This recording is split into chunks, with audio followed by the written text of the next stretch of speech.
কালকে যদি আপনারা ঘোষণা করেন, বিএনপি যদি কালকে বলে যে জামাতের সাথে আলোচনা আছে, দেখবেন যে বাংলাদেশের পট পরিবর্তনের জন্য একটা রূপরেখা বাংলাদেশের মানুষের সামনে চলে যাবে। এটাই হচ্ছে বাস্তবতা।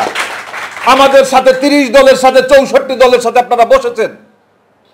আমি বেগম খালেদা জিয়ার সামনে বলেছিলাম যে মাননীয় নেত্রী, আপনি যদি চট্টগ্রামে যান, রাত 3টার সময় মানুষ রাস্তার পাশে দাঁড়িয়ে থাকে আপনার গাড়ি বহর দেখার জন্য, আপনাকে দেখার জন্য।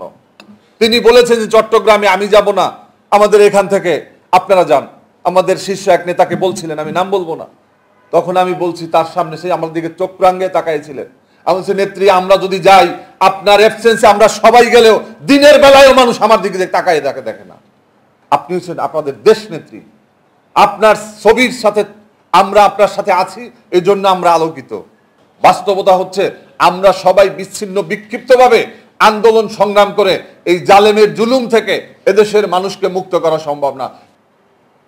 যার কারণে বাংলাদেশের এই দুঃসময়ের জন্য বিগত ইতিহাস বলে বিএনপি দায়িত্ব নিয়েছে, বিএনপি বাংলাদেশের মানুষকে পথ দেখিয়েছে।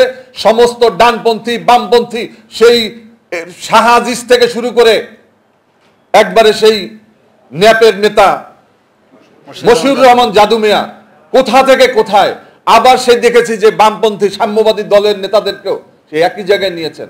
এবং আমাদের সুন্দর কথা বলেছেন আলাল ভাই যে তার শহীদ রাষ্ট্রপতি জিয়াউর রহমানের ক্যাবিনেটে কিন্তু এই যে ন্যাপ মোজাফফর তিনিও ছিলেন।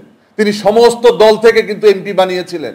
যেভাবে হোক তাদেরকে, যার জনপ্রিয়তা, যার ভোট ব্যাংক কম ছিল, তাদেরকেও কিন্তু পাশ করিয়ে নিয়ে এসেছিলেন তার বিভিন্ন টেকনিকের মধ্য দিয়ে। আজকে একদলীয় পার্লামেন্ট, আওয়ামী লীগের এই দুঃশাসন এবং এই যে চুরি ডাকাতি, আজকে এমপি কারা হচ্ছে আপনারা দেখেছেন যে পাপুল মানুষকে মানব পাচারের অভিযোগে এখনো যে জেলখানায় আছে। আমরা দেখেছি আনারের কাহিনী, আনারের কথা বলেছেন যে সেই এলাকাতে কি অত্যাচার নির্যাতন করেছে জামাতের উপরে, বিএনপির উপরে।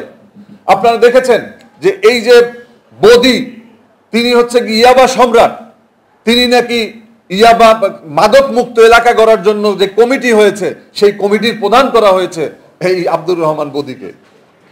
যার কারণে বাংলাদেশের এই যে বিনোদন, আজকে আওয়ামী লীগ একটা বিনোদন পার্টিতে পরিণত হয়েছে।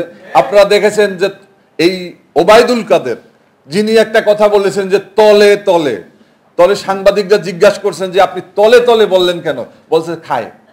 তার মানে আওয়ামী লীগ এখন মানুষ কি খায় এটাকে খুঁজে তারপরে কিন্তু বক্তব্য দেয়।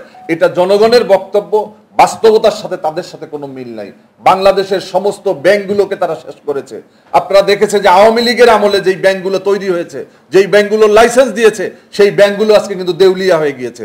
শুধুমাত্র ওই ব্যাংক নয়, বা উপমহাদেশের সবচেয়ে যে জনপ্রিয় এবং সবচেয়ে যে ভালো ব্যাংক ছিল, ইসলামী ব্যাংক ছিল, সেই ইসলামী ব্যাংক আজকে তারা বিনিয়োগ করতে পারবে না, তাদের পরিবর্তন জারি করতে হচ্ছে।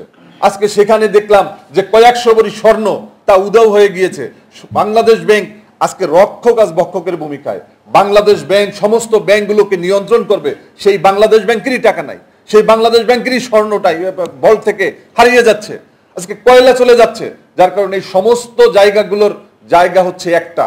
আমরা যদি গেল 2 মাস আগে শেখ হাসিনার পতন ঘটাতে পারতাম, এই 2 মাসে যত অকারেন্স হয়েছে, যত দুর্নীতি হয়েছে, যত অর্থ পাচার হয়েছে, এগুলা হতো না।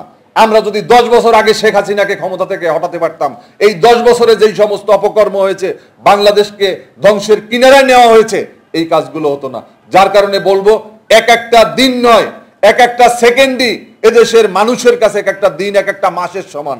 যার কারণে দেশের মানুষ প্রত্যাশা করছে, আজকে এই মঞ্চে যারা বসা আছেন, আপনাদের দিকে বাংলাদেশের মানুষ বাঁচতে চায়, মুক্তি চায় এবং এই জুলুমের অবসান চায়। আপনারা যারা আজকের এই অনুষ্ঠানে এসেছেন, তাদের সবাইকে আন্তরিকভাবে শুভেচ্ছা এবং সালাম, এবং আপনাদের আগামী দিনে আপনাদেরকে আবারও পাবো এই প্রত্যাশা রেখে বাংলাদেশ লেবার পার্টির পক্ষ থেকে আপনাদের সবাইকে ধন্যবাদ জানাই। বাংলাদেশ জিন্দাবাদ, বাংলাদেশ লেবার পার্টি জিন্দাবাদ, দেশনেত্রী বেগম খালেদা জিয়া জিন্দাবাদ।